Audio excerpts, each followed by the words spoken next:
Nós saudamos os irmãos para o Senhor. Vamos abrir nossas Bíblias.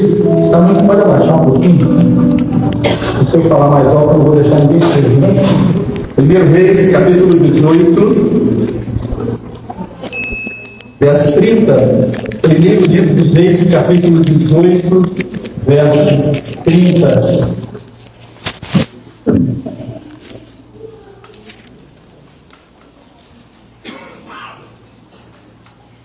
Meus irmãos, estar aqui hoje na igreja, para mim é algo muito especial, porque é como se eu voltasse muitos anos para trás. Eu lembro quando vim aqui, a primeira vez que eu vim à cidade de Três Rios, era um jovem recém-convertido. Vim na casa da Dona Maria, que era uma maravilha, um negócio. Eu esqueço nada, mas nunca mais ela me chamou.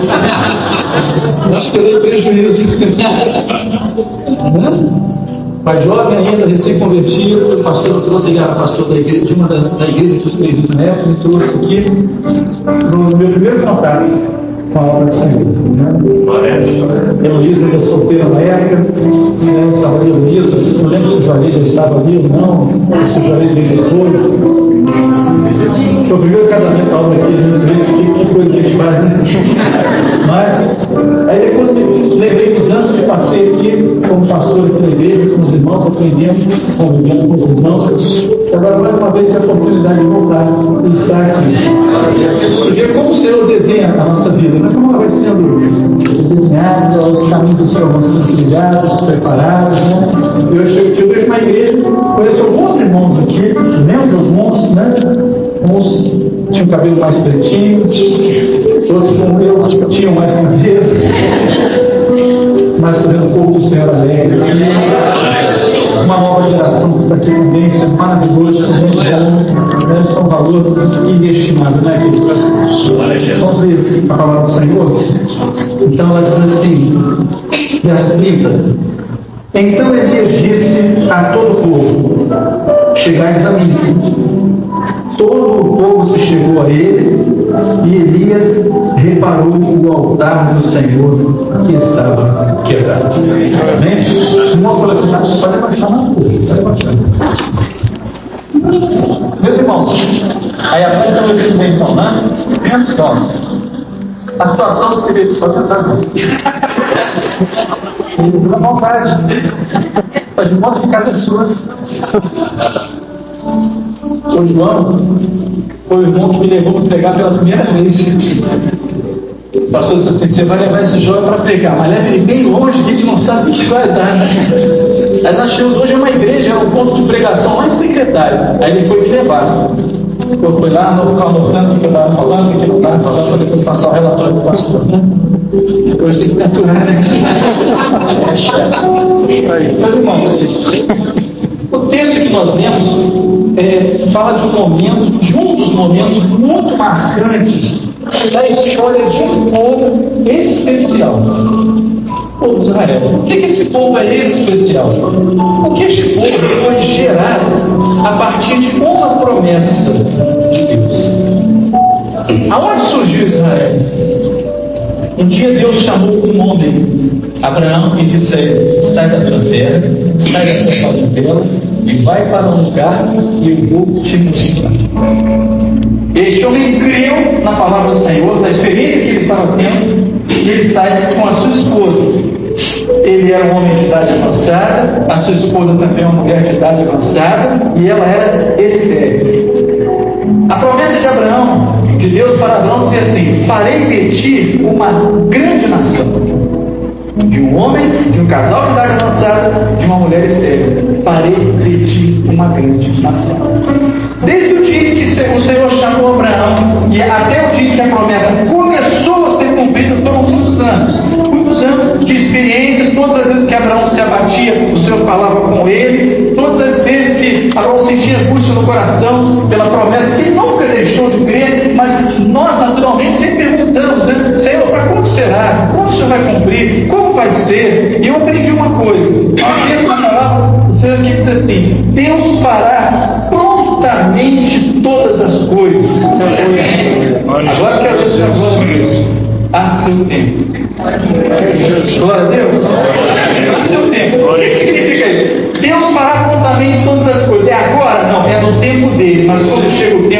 glória.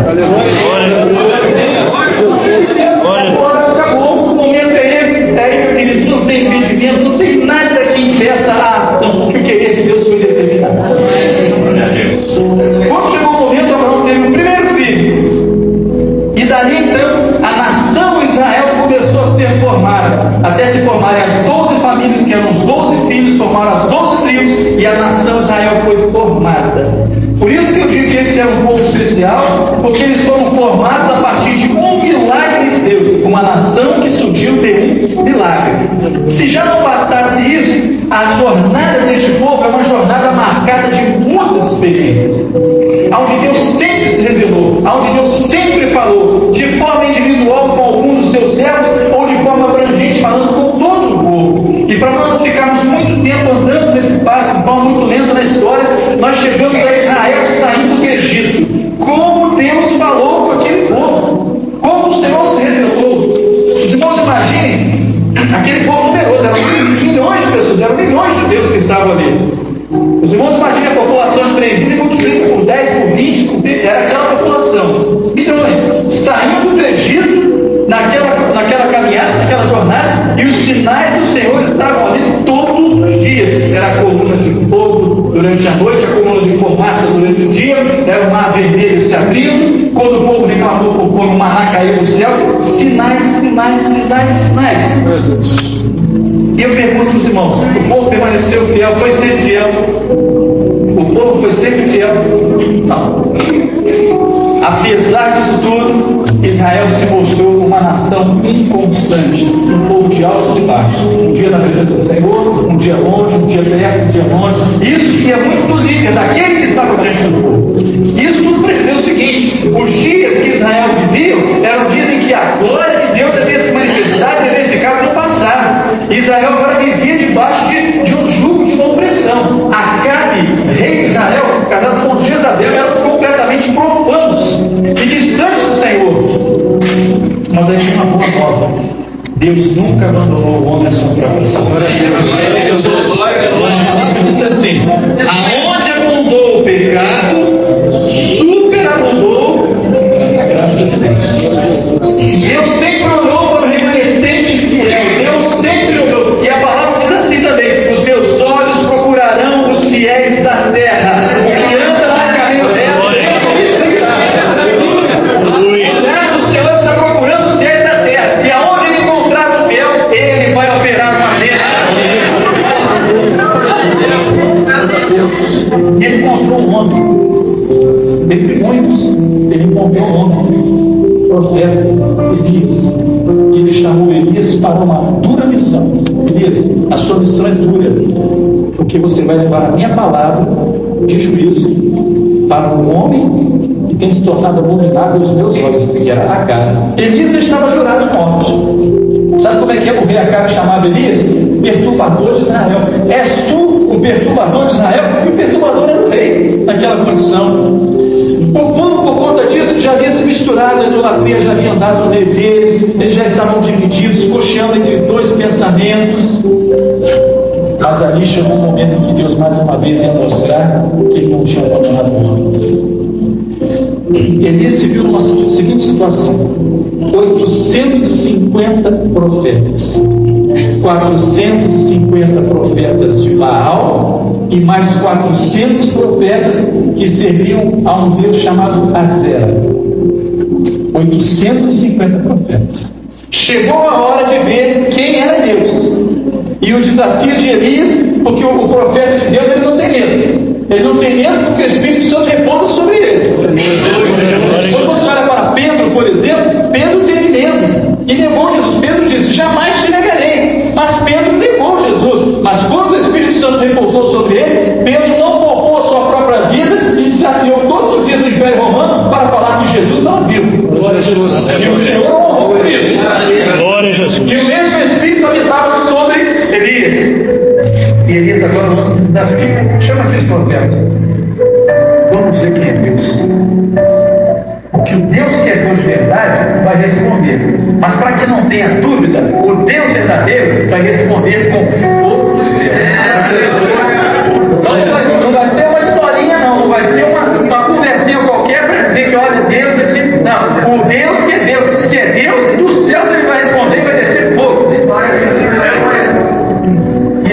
vamos fazer.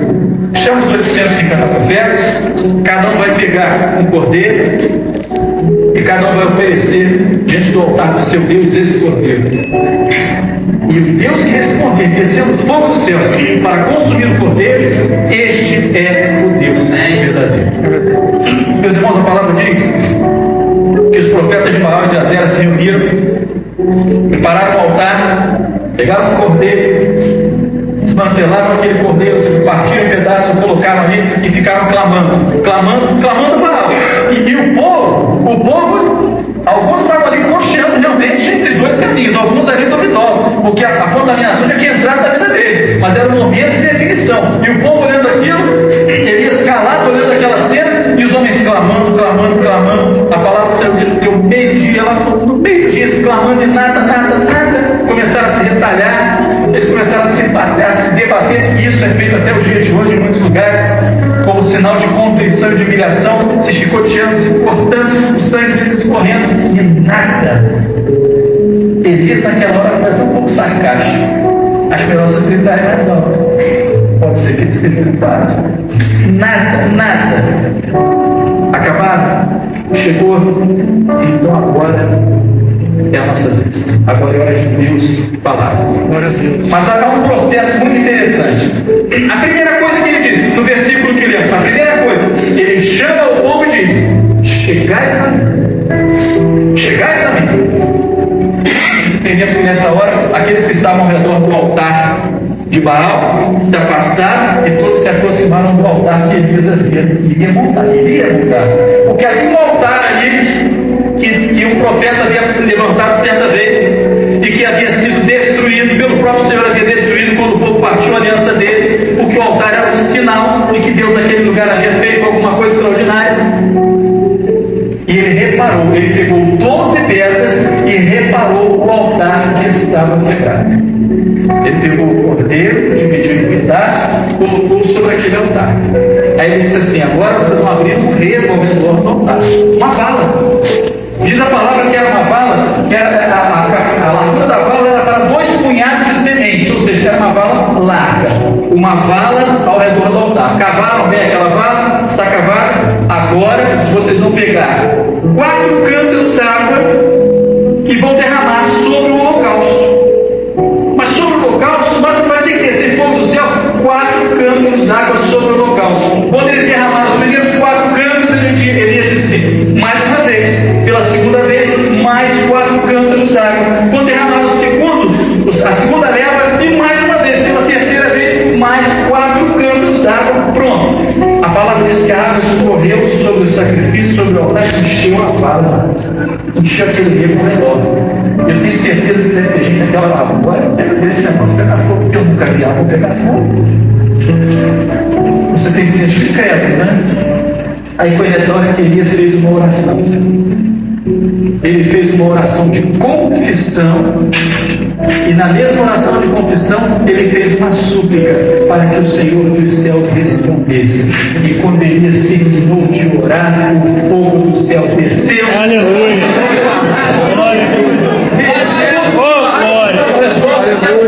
Aleluia! Aquela vara consumiu todas as coisas. O fogo desceu e tudo consumiu. Todos eles só tinha uma coisa a dizer: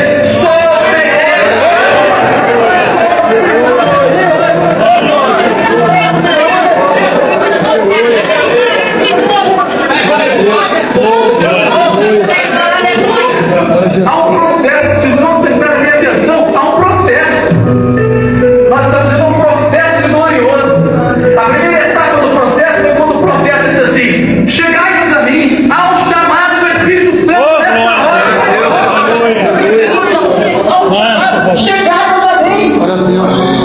Porque o Senhor diz: todo aquele que vier a mim, de maneira nenhuma eu não estarei fora. Há um chamado do Senhor nessa hora. Nós não temos mais tempo para ficar olhando Baal, qualquer coisa desse mundo, porque nós temos um chamado do Senhor. Chegai-vos a mim. Nós estamos vivendo o mesmo momento profético que Israel viveu naqueles dias. Nós estamos vivendo. Há um povo, e olha só, eu não estou falando do mundo, eu estou falando do Evangelho.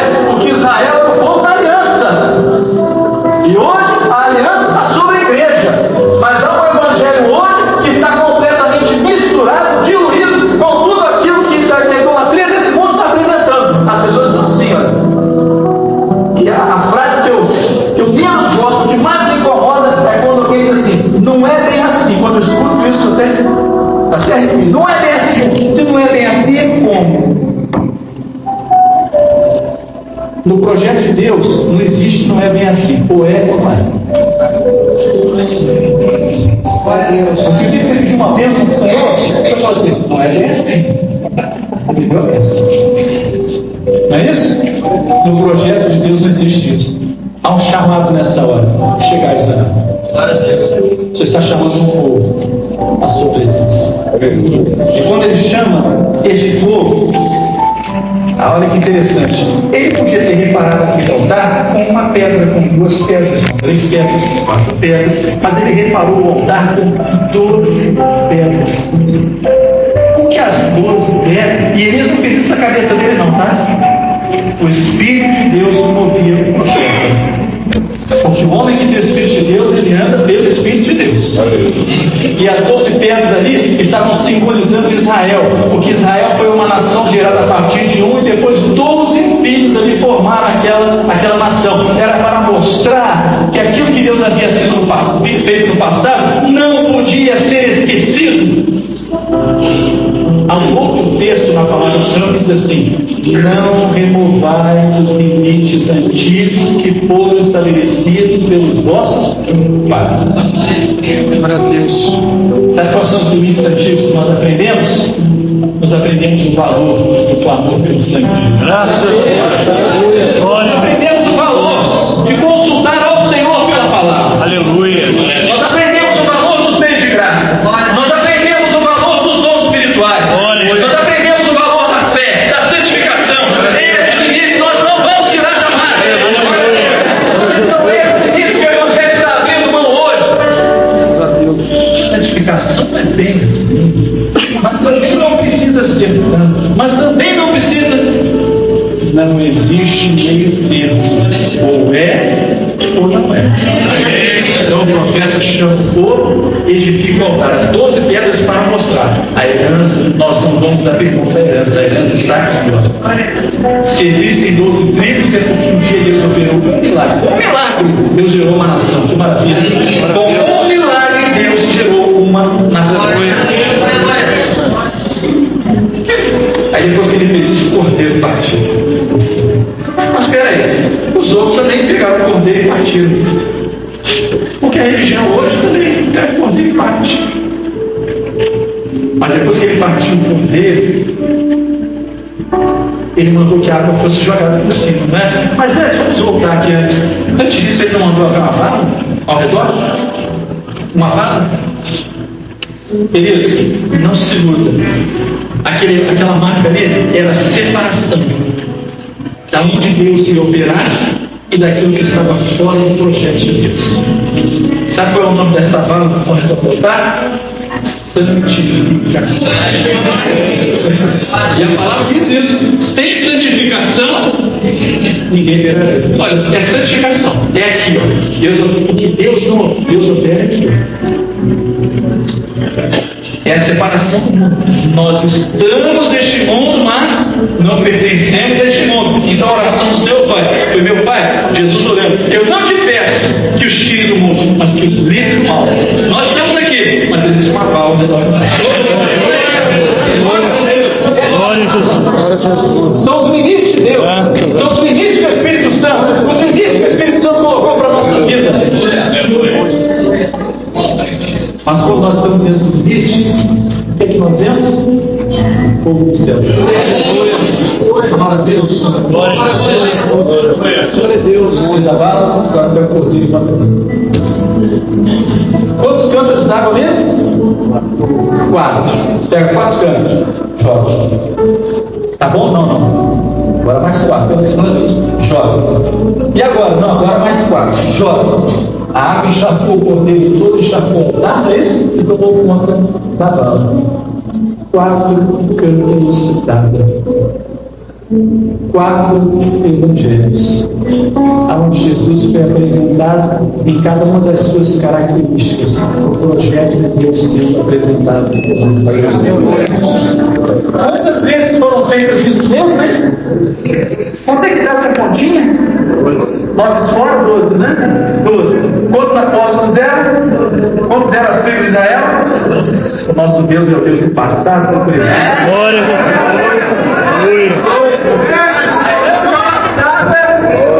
Não ia ser esquecida, e nem a herança futura ia apagar a herança do passado. Mas ali estava um projeto completo de Deus. Jesus morto, se entregou no Calvário, se deu por nós. E esse projeto começou lá, na criação, na fundação do mundo, do céu e terra, quando Deus estabeleceu toda a sua criação, e ela vem conosco até o dia de hoje, e ela se completa no dia que a igreja for arrebatada. Aleluia. Glória a Deus. Água, né? Aí Jesus, quando estava com os discípulos, ele disse assim, ele olhou, ele viu a preocupação deles, assim, depois da sua ressurreição, então, ele foi resgatar alguns, não foi? Ele foi resgatar 2 no caminho de Emaús, né? Ele foi ter com Tomé, você não é fácil não, Tomé, toca aqui o meu lado, toca aqui a minha mão, né? Ele foi em busca daqueles que estavam idosos, ele foi encontrar com Pedro, os demais pescadores estavam no mar. Aí ele disse assim, mas eu não vou deixar mortos. Eu enviarei sobre vós, o meu, toda aquela água derramada, simbolizando o Espírito Santo que seria derramado no momento final da igreja. Mas o meu Espírito vai ser derramado. Glória a Jesus. Tudo estava pronto. Tudo pronto. Elias subiu, faz a confissão do povo e depois clama: Senhor, opera desde os céus. Atende agora a nossa oração. O fogo desceu dos céus. Glória a Jesus. Tudo, até a água. E assim foi com o Espírito Santo no dia de Pentecostes, quando a igreja estava reunida, uma multidão para uma celebração religiosa naquele lugar, e o Espírito Santo desceu, sendo manifesto na parede de fogo. Glória a Jesus. Glória a Deus. É exatamente o que quero dizer. Só o Senhor é Deus. Glória a Jesus. Só o Senhor é Deus. E hoje nós podemos dizer: só Deus. essa é a operação gloriosa, maravilhosa, poderosa do Espírito Santo na minha vida, na sua vida. Hoje nós podemos dar ordem ao nosso lugar. Aleluia. Glória a Deus. O problema que chegou por nós, mas o seu Espírito vivifica todas as coisas.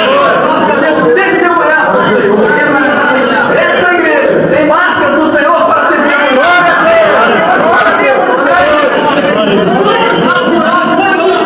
Aleluia. E nós não vamos nos calar dela. Glória a Deus. Mas nós estamos louvando o nome do Senhor. Glória.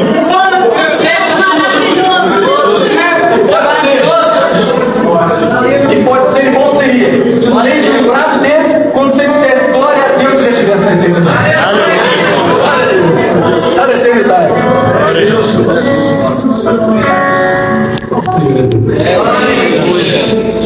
Essa é a nossa história, não é? Glória a Jesus.